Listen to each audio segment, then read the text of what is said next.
Hello, welcome back again with Yuk Jum on channel Begini Ceritanya. Pada kesempatan kali ini Yuk Jum akan membacakan dongeng alur cerita film yang sudah kalian request. Film yang akan Yuk Jum bahas kali ini berjudul For Love or Money. Film For Love or Money merupakan salah satu film dengan genre romantis yang disutradarai oleh Gao Xixi. Film ini rilis pada tanggal 7 November 2014 dan dibintangi oleh bintang film papan atas Liu Yifei dan Mas Ganteng, Rain. For Love or Money. Dari judulnya aja mungkin kita sudah bisa nebak ya, bahwa film ini berhubungan dengan seseorang karena cinta atau karena uang. Film ini mengisahkan tentang Xinglu yang dikhianati oleh kekasihnya. Kekasihnya menikah dengan wanita lain dan berniat untuk menguasai harta mertuanya. Saat Xinglu ingin bunuh diri karena patah hati, saat itulah Xinglu bertemu dengan Cheng Shun. Well, bagaimanakah kisah yang akan terjalin antara mereka? Bakalan happy ending atau malah bikin nyesek nih?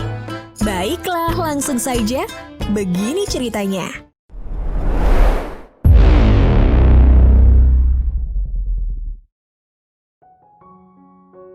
Di awal film, memperlihatkan seorang wanita yang berprofesi sebagai pramugari, bernama Xinglu. Saat hendak menyeberang jalan, dia hampir saja tertabrak sebuah mobil yang sedang melintas. Karena sedang terburu-buru, Xinglu memilih untuk segera pergi dari sana. Namun pengemudi yang hampir menabraknya tadi langsung mengambil foto Xinglu.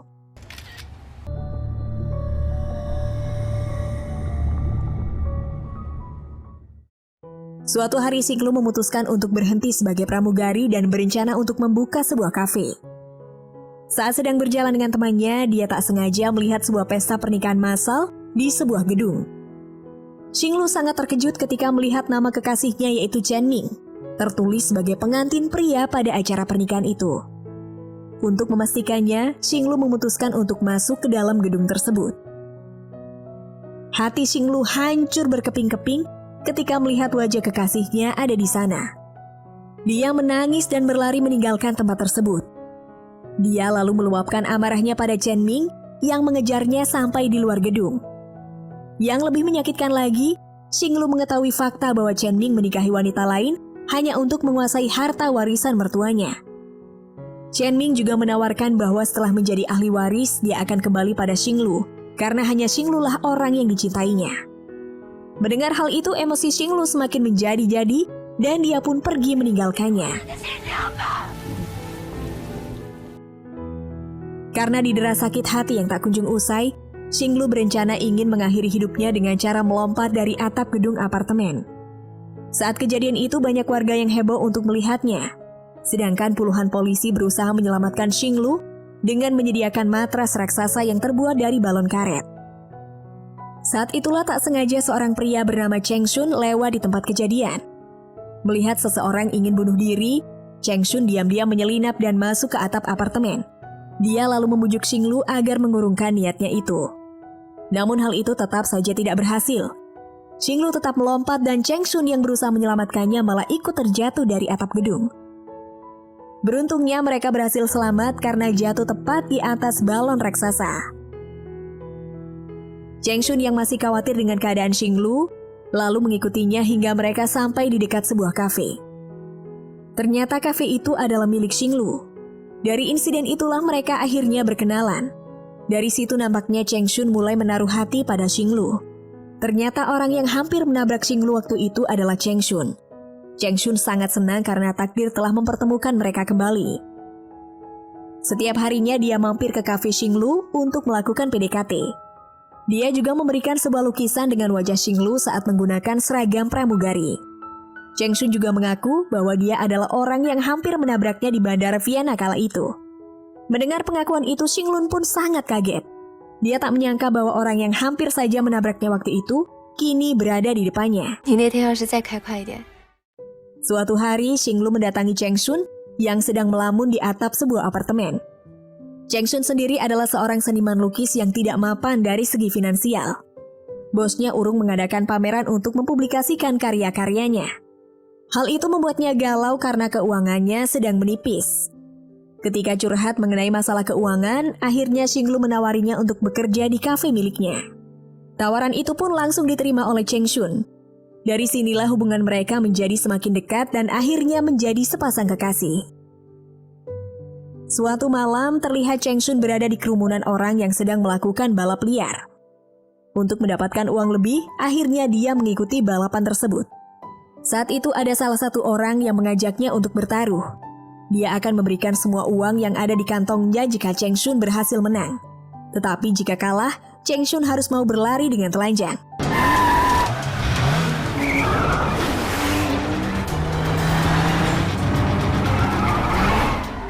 Tak disangka, Cheng Shun berhasil memenangkan balapan itu dengan mobil yang dia pinjam dari temannya. Dari hasil uang itu, Cheng Shun mengajak Xinglu untuk makan malam di sebuah restoran mewah. Dari sini mereka mulai membicarakan tentang keluarga dan orang tua mereka. Di sini diketahui bahwa ibu Xinglu telah meninggal dan ayahnya memutuskan untuk menikah lagi. Ayah Xinglu sebelumnya adalah orang yang kaya raya, tetapi karena tidak bisa mengelola keuangan dengan baik, mereka pun akhirnya jatuh miskin. Saat selesai makan dan hendak memanggil pelayan, tiba-tiba datang pelayan dengan membawa kue dan bertuliskan "Aku suka padamu". Cheng Shun sangat kaget karena tidak merasa memesan kue itu. Dia pun lalu mengajak Xinglu untuk segera kabur. Dan benar saja, ternyata pemilik roti itu datang dan marah-marah karena roti yang dia siapkan untuk kekasihnya telah rusak. Esoknya mereka memutuskan untuk berkencan di sebuah taman bermain. Terlihat mereka sangat bahagia menikmati waktu kebersamaan itu. Saat perjalanan pulang, Xinglu melihat sebuah cincin di salah satu etalase toko. Cheng Shun yang juga melihatnya membuat Xinglu salting dan meninggalkan tempat itu. Sebelum pergi, Cheng Shun sempat memperhatikan harga yang tertera pada cincin itu. Suatu hari, pria yang dulu kalah taruhan datang memaksa Cheng Shun untuk balapan lagi. Taruhannya masih tetap sama, jika Cheng Shun kalah dia harus berlari dengan telanjang. Cheng Shun tidak bisa menolak tawaran itu, karena jika menolak, para berandalan itu mengancam akan merusak kafe milik Xinglu. Pada saat balapan berlangsung, tak disangka Xinglu tiba-tiba datang dan membuat Cheng Shun kalah. Xinglu sangat marah karena Cheng Shun mengikuti balapan itu. Dengan kecewa, Xinglu pun pergi meninggalkannya. Karena sudah kalah, Cheng Shun pun harus mengikuti aturan yang sudah disepakati. Cheng Shun terlihat berlari dan pulang dengan telanjang. Dia pergi menuju kafe dan melihat Xinglu yang sudah menunggunya. Karena melihat Cheng Shun telanjang, Xinglu hanya bisa tertawa dan memberikan sebuah kain kepadanya. Namun Xinglu masih marah karena Cheng Shun mengikuti balap liar itu. Apalagi dia sudah tahu kalau saat itu Cheng Shun mengajaknya makan malam dengan menggunakan uang dari hasil taruhan tersebut. Melihat Xinglu yang sedih, Cheng Shun lalu mengajaknya ke suatu tempat untuk menunjukkannya sesuatu. Ternyata Cheng Shun mengajak Xinglu ke apartemennya untuk melihat semua karyanya yang berisi lukisan wajah Xinglu. Melihat hal itu, Xinglu lalu menyuruh Cheng Shun untuk melukisnya sekali lagi. Tapi ketika akan dilukis, Cheng Shun sangat kaget ketika Xinglu melepaskan pakaiannya. Lalu dia pun melukisnya. Setelah selesai, Cheng Shun memberikan sebuah kain untuk menutupi tubuhnya. Saat Cheng Shun memeluknya dari belakang, Xinglu mengatakan bahwa dirinya telah berbohong. Namun Cheng Shun tidak mengetahui apa maksud Xinglu. Sepertinya ada sesuatu yang telah ditutupi oleh Xinglu.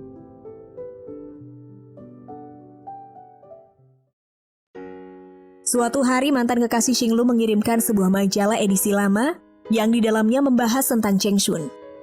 Ternyata Cheng Shun adalah anak sematawayang dari seorang ibu presiden milik AR Group, salah satu perusahaan ternama yang mempunyai pengaruh penting dalam skala perekonomian negara. Xinglu mendatangi gedung perusahaan bertingkat yang kini sudah dimiliki oleh Chen Ming, akibat menikahi anak dari pemilik gedung mewah ini sebelumnya.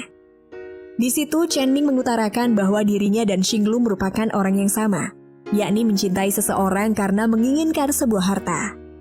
Mendengar hal itu, Xinglu pun marah dan menjelaskan bahwa dirinya berbeda dengan mantan kekasihnya itu. Singkat cerita, Cheng Shun datang dengan membawa cincin dan mengajaknya menikah.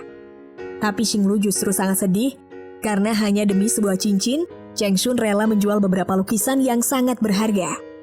Lalu dia meninggalkan Cheng Shun sendirian dan pergi mengunjungi sebuah tempat. Xinglu berada di atas gedung yang sebelumnya dia gunakan saat ingin bunuh diri. Dengan menangis, Xinglu berteriak dan meminta maaf. Sepertinya dia telah berbuat salah kepada Cheng Shun. Setelah itu Xinglu menemui Cheng Shun untuk membicarakan sesuatu. Tiba-tiba dia meminta Cheng Shun untuk mengakhiri hubungan mereka. Ternyata Xinglu memutuskan untuk kembali ke mantan kekasihnya. Cheng Shun memergoki mereka berdua dan menanyakan alasan Xinglu melakukan hal tersebut.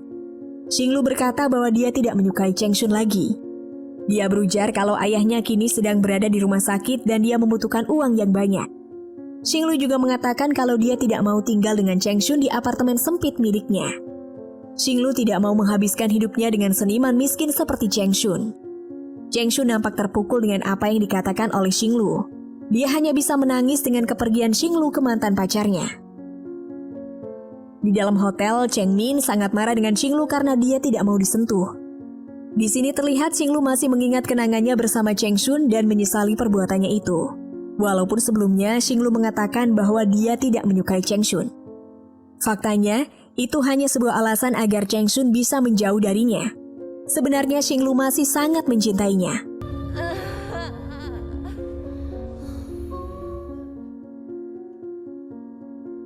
Ternyata Xinglu memiliki perjanjian kontrak dengan ibu Cheng Shun. Dia meminta tolong Xinglu untuk membuat Cheng Shun jatuh cinta padanya. Kemudian mencampakkan Cheng Shun dengan alasan dia adalah seniman yang miskin. Tujuan dari ibu Cheng Shun adalah untuk membuat anaknya bisa kembali ke rumah, mengurus perusahaan dan menyandang ahli waris, serta meninggalkan karir melukisnya. Namun di sini Xinglu malah terjebak dengan perasaan dan jatuh cinta pada Cheng Shun. Tapi dia tidak bisa mengingkari kontrak senilai 15 juta yuan yang telah ditandatanganinya. Setelah kejadian itu, Xinglu menjadi sangat depresi dan pergi mabuk bersama temannya.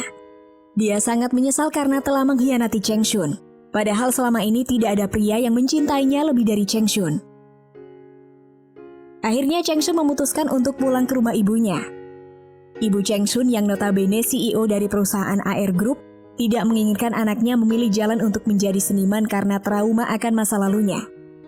Dulu, ibu Cheng Shun meninggalkan suaminya karena dia lebih memilih menjadi pelukis. Dan akhirnya suaminya memilih bunuh diri karena merasa gagal sebagai seorang pelukis. Singkat cerita, Cheng Shun mengikuti jejak ibunya untuk menjadi CEO di perusahaan AR Group. Setelah menjadi CEO perusahaan, Cheng Shun menawarkan semua lukisannya hanya seharga 1 yuan. Dia terlihat ingin menutup dan melupakan masa lalunya. Pada saat pameran, lukisan yang paling dia sayangi dibeli oleh seseorang dengan harga 15 juta yuan. Dia terkejut, siapa yang mau membeli lukisan semahal itu? Dia pun berusaha melacak pembeli itu, hingga mengantarkannya sampai ke Eropa. Saat dia menemukan alamat tersebut, ternyata yang dia temui adalah Xinglu, yang terlihat sangat miskin di kediamannya sekarang. Dia sangat kaget dan bertanya kepada Xinglu, di mana pria yang bersama Xinglu terakhir kali. Tetapi Xinglu hanya diam dan tidak mau membahasnya. Cheng Shun nampak memanas-manasi Xinglu, bahwa berkatnya di masa lalu, Cheng Shun bisa menjadi seperti sekarang. Ketika Xinglu menanyakan apakah dia akan melukis lagi, Cheng Shun pun pergi meninggalkan tempat itu. Xinglu menangis dengan cincin pemberian Cheng Shun yang masih terpasang di tangannya. Xinglu sangat sedih dengan kepergian Cheng Shun. Dia pun memutuskan untuk pergi dan berniat mengejarnya. Begitu juga dengan Cheng Shun, sepertinya dia masih sangat mencintai Xinglu. Kata-katanya untuk Xinglu sepertinya hanya sebuah gertakan saja. Namun ketika dia kembali ke kamar Xinglu, dia mendapati Xinglu yang sudah tidak berada di sana dan kembali mencarinya.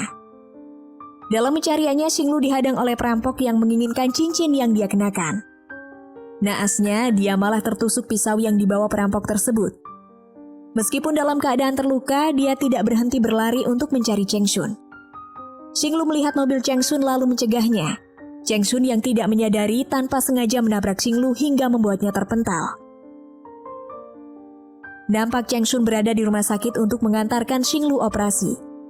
Dia sangat menyesal karena keegoisannya membuat semua ini terjadi.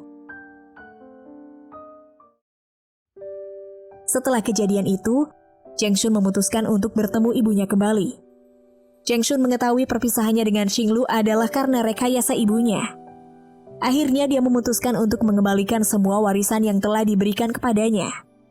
Walaupun ibunya menolak, dia tetap pergi meninggalkan ibunya dan semua kekayaannya. Di akhir film ternyata Xinglu masih hidup dan masih tinggal di kota Vienna. Cheng Shun datang kembali menemui Xinglu setelah meninggalkan kekayaannya. Cheng Shun memberikan cincin itu untuk kedua kalinya dan mengajak Xinglu untuk menikah. Dan kali ini Xinglu pun menerima lamarannya.